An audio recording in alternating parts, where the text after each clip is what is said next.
सलाम Pakistan news Studios में मैं हूं आपके साथ राफिया अमान। मैं हूं ज़शान बशीर। हेडलाइंस आप जान चुके, खबरों की तफसीलात की जानिब बढ़ते हैं और सबसे पहले आपको खबर देंगे हुक्मरान जमात PTI में इख्तलाफात के हवाले से। जी हां, तहरीक इंसाफ ने ज़रताज गुल और अमीन असलम में लड़ाई का दावा करने वाले अपने ही MNA रियाज फतियाना को शो कॉज जारी कर दिया। पार्टी की एहतसाब और डिसिप्लिन कमेटी ने इल्जामात पर 4 दिसंबर तक वजाहत भी तलब कर ली है। शो कॉज में उन पर जवाबी इल्जामात भी लगाए गए हैं। बिल्कुल वैसे ही इल्जामात जैसे अमीन असलम ने झगड़े के इंकशाफ के बाद लगाए थे। हुक्मरान जमात PTI में इख्तलाफात की खबरें सामने आ रही हैं। तहरीक इंसाफ ने ज़रताज गुल और अमीन असलम में लड़ाई का दावा करने वाले अपने ही MNA रियाज फतियाना को शो कॉज नोटिस जारी कर दिया है, जिस पर 4 दिसंबर तक वजाहत भी मांग ली गई है। जी हाँ, ज़रताज गुल अमीन असलम झगड़े का मामला, PTI का रियाज फतियाना को शो कॉज नोटिस। इस बारे में अवैस कयानी हमारे साथ मौजूद हैं, उनसे भी बात करेंगे, लेकिन सबसे पहले वो इंकशाफ दोबारा से सुन लेते हैं जो कि इस की जो पेविलियन है उसमें उस हद तक डेकोरेशन नहीं थी। जो LCD थी उस पर नो सिग्नल का आ रहा था मुसलसल, कुर्सियाँ बिखरी पड़ी थी, हमारे स्टॉल है वो खाली पड़ा रहता था। जर्मन सेक्रेटरी स्टेट आई, 20-25 मिनट बाद रिसीव किया गया, वो खड़ी रही काफ़ी देर तक। डोइचे TV आया, उनको किसी ने घास नहीं डाली, वो वापस चला गया। मिनिस्टर साहबा बादल होकर वहाँ से वापस आ गई कि जो हमला था उससे सिरे से कोऑपरेशन नहीं कर रहा था। ज़्यादा ऐसे लोगों को ले जाया गया डेलीगेशन में जिनकी ज़रूरत नहीं। रियाज फतियाना का ये बयान आपने सुना और इस पर उन्हें शो कॉज जारी किया गया है। अवैस कयानी से तफसीलात जान लेते हैं। अवैस बताएगा, रियाज फतियाना को जो शो कॉज जारी किया गया, क्या लिखा गया है इसमें? देखिए, ये मामला जो है अब बहुत तूल पकड़ चुका है, क्योंकि रियाज फतियाना को जो है वो शोकास भी जारी कर दिया गया है। बेसिकली जो उनकी जो गुजरा की लड़ाई के जो इल्ज़ाम लगाया था उसके हवाले से जो है इनको शोकास जारी किया गया है और उसमें बताया गया है कि ग्लासगो जो COP26 की समिट थी उसमें आप किस हैसियत से गए हैं और वहाँ पर आप जो गाड़ियाँ सरकारी मराद जो मांगते रहे हैं वो किस हैसियत से मांगते रहे हैं और वापस आके आपने कायमा कमेटी में जो इल्ज़ामात लगाए हैं उसके सबूत दें। डिसिप्लिन की खिलाफ वर्जी पर रियाज फतियाना से 4 दिसंबर तक तहरीरी जवाब जो है वो तलब किया गया है। इल्ज़ामात के तहरीरी शवाहिद, क़वाइफ़ और दीगर सबूत भी फराहम करें, जो कमेटी का कहना है। और तहरीक इंसाफ एहतसाब और इंतबाती जो कमेटी है उसने मलिक अमीन असलम की दरख्वास्त पर जो है वो शोकास जारी किया है। और ये जो सबसे अहम बात यह है कि इसमें जो ज़रताज गुल और मलिक अमीन असलम के हवाले से जो लड़ाई की जो बात की गई थी पार्लियामेंट में ही, उस हवाले से ये मामला जो है अब तूल पकड़ चुका है और वज़ीर-ए-आज़म के भी नोटिस में ये मामला लाया गया है। अवैस, ये तमाम वही अल्फाज हैं गालिबन जो कि अमीन असलम की जानिब से कहे गए थे। अपने नाज़रीन को ज़रा अमीन असलम के वो अल्फाज सुनवा देते हैं जो कि उन्होंने कहे थे इस हवाले से। कोई हकीकत नहीं है। ये फाजिल मेंबर जो इल्ज़ाम लगा रहे हैं कि जी MOS को और मेरा शायद कोई झगड़ा हुआ और उनको जल्दी आना पड़ गया, बिल्कुल झूठ पे मबनी है, 200% झूठ है।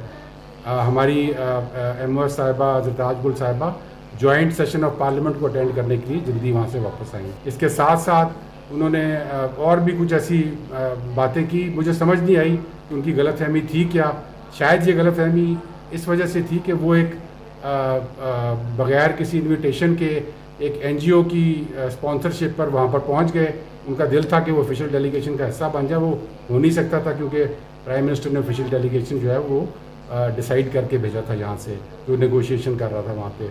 उसके बाद उन्होंने कोई ऑफिशियल गाड़ी मांगी, हमारे स्टाफ को हरासा करके टेलीफोन की सिमें मांग रहे थे।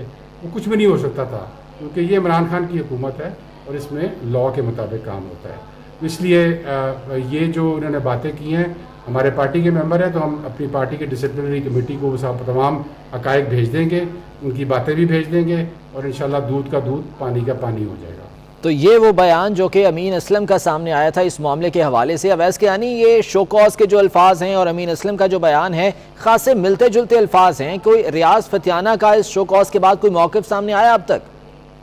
रियाज फतियाना साहब से जो हमारी बात हुई थी, मुख्तसर गुफ्तगू उनसे हुई थी और उन्होंने जो हमसे जो बात की थी कि ये अब बात हो तो चुकी है लेकिन इस पर अब मैं कोई कमेंट नहीं करूँगा। लेकिन चूँकि सबूत मांगे जा रहे हैं और तमाम तर तफसीलात मांगी जा रही हैं और उल्टा मलिक अमीन असलम जो इल्ज़ामात लगा रहे हैं कि ये जो मराद मांगी जा रही थी और जो निशानदेही वहाँ पर वो COP26 के हवाले से जो कर रहे थे रियाज फतियाना, तो इस हवाले से रियाज फतियाना कह रहे हैं कि मैं बहुत सोच समझ के जो है इस पर मुशावरत कर रहा हूँ। अपनी जो लीगल टीम है उसके बाद मैं इसको आगे लेके चलूंगा। और वो कह रहे थे कि सर मेरी निशानदेही जो है मैंने की है और इस हवाले से बहुत जल्द जो है वो आइंदा 2 दिनों तक वो है अपना मौक़िफ़ जो है वो सामने लाएंगे। लेकिन रियाज फतियाना जो हमारी उनसे बात हुई है वो बहुत कॉन्फिडेंट नजर आ रहे हैं और उन्होंने हमसे ये जरूर कहा है कि आपको भी पता है कि पावर कॉरिडोर्स में जो स्टेट इलेक्टेबल्स और नॉन इलेक्टेबल्स के माबैन जो जंग और स्पेशली जो इस वजारत में है वो आपके भी सामने है। लेकिन अब जो हमने उनसे बात की कि अब ये जो सबूत मांगे जा रहे हैं, क्योंकि मलिक अमीन असलम पिछले हफ्ते से ही जब ये स्टेटमेंट आई थी उस वक्त से ही अपने बयानात दे रहे हैं और ये तमाम तर तफसीलात जो है वो सामने रख रहे हैं और वो ये तरदीद कर रहे हैं कि ऐसी कोई लड़ाई नहीं हुई और जो उल्टा रियाज फतियाना के वाले से कह रहे हैं कि उन्होंने। ठीक है, तो अब देखना होगा कि रियाज फतियाना का इस पर क्या जवाब सामने आता है, क्या मौक़िफ़ अपनाते हैं। बहुत शुक्रिया, वैस के आनी तफसीलात से आगाह कर रहे थे। एक और अहम मामले की बात करते हैं जो कि है NA 133 लाहौर के ज़िमनी इंतखाब के हवाले से। इलेक्शन में वोट खरीदने की मुबैना वीडियो पर इलेक्शन कमीशन ने एक्शन ले लिया है। रिटर्निंग अफसर ने chairman NADRA, chairman PEMRA, commissioner Lahore और IG पंजाब को नोटिस जारी कर दिए हैं। 2 रोज़ में वीडियो का फॉरेंसिक करा के रिपोर्ट भी पेश करने की हिदायत कर दी है। इस नोटिस में कहा गया है कि फुटेज का फॉरेंसिक करा के वीडियो में मौजूद अफराद और इमारत की शनाख्त कराएं, जबकि चेयरमैन नादरा को मुलव्विस अफराद का मुकम्मल बायोमेट्रिक डेटा फराहम करने की भी हिदायत जारी कर दी गई है। और कराची में सुप्रीम कोर्ट के हुक्म पर नस्ला टावर गिराने का अमल जारी है, जिसमें मजदूरों के साथ हैवी मशीनरी भी इस्तेमाल की जा रही है। इस वक्त वहाँ ताज़ा तरीन क्या सूरत हाल है, जानेंगे अपने नुमाइंदे जुनेद फेरोज से। जी जुनेद, आगाह कीजिए। बिल्कुल, अदालती हुक्म पर अमल दरामद करते हुए नस्ला टावर को मिसमार करने का आज 5वां रोज़ है। सुबह से ऑपरेशन जो शुरू किया गया था मिसमारी का वो रात गए, इस वक्त भी वो जारी है।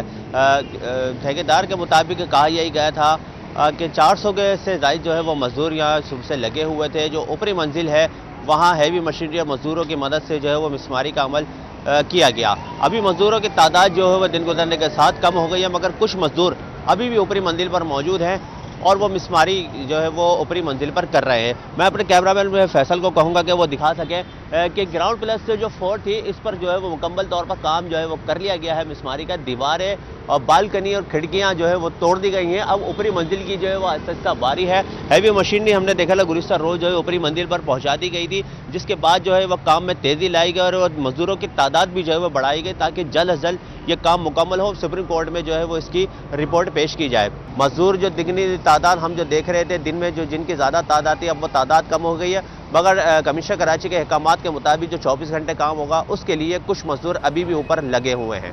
जी जुनेद फिरोज आगाह कर रहे थे आप, शुक्रिया। आगे बढ़ें और आपको बताएं कि MKM पाकिस्तान के रहनुमा वसीम अख्तर कहते हैं कि इस्लामाबाद में कानून कुछ और है, कराची में कुछ। जब दूसरे प्रोजेक्ट्स रेगुलाइज हो सकते हैं तो नस्ला क्यों नहीं? सुप्रीम कोर्ट को इस फैसले पर नजरसानी करनी चाहिए। इनके सामने इंशाअल्लाह दीवार बनेंगे, हम सड़क पे आएंगे, एहतजाज जरूर करेंगे। हमने आवाज बुलंद की है। हम इस हवाले से हाई कोर्ट में भी हमने पिटीशन लगाई है कि सिंध गवर्नमेंट की जिम्मेदारी लगाई जाए कि वो कंपनसेशन दें। जो इफेक्टिव्स हैं नस्ला टावर्स के, उनको जब तक कंपनसेट ना करें उसको जो डिमोलिश कर रहे हैं उसको रोका जाए। और कोरोना वायरस की नई किस्म ऑस्ट्रेलिया भी पहुंच गई। जनूबी अफ्रीकी ममालिक से सिडनी पहुंचने वाले 2 अफराद में ओमिक्रॉन की तस्दीक हो गई। ऑस्ट्रेलियाई हुकाम कहते हैं दोनों मुतासरीन में कोरोना की कोई अलामत नहीं थी और वो मुकम्मल तौर पर वैक्सीन शुदा थे। इससे कबल बरतानिया, जर्मनी, इटली और इसराइल समेत मुतअद्दिद ममालिक में कोरोना की नई किस्म के केसेस रिपोर्ट हो चुके हैं।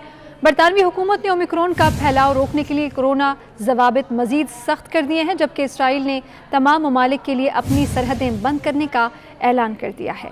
कोरोना वायरस की नई किस्म ओमिक्रॉन दुनिया में फैलने लगी। बेल्जियम, हांगकांग, इजराइल के बाद बरतानिया, जर्मनी और इटली समेत मजीद ममालिक में भी कोरोना की नई किस्म सामने आ गई।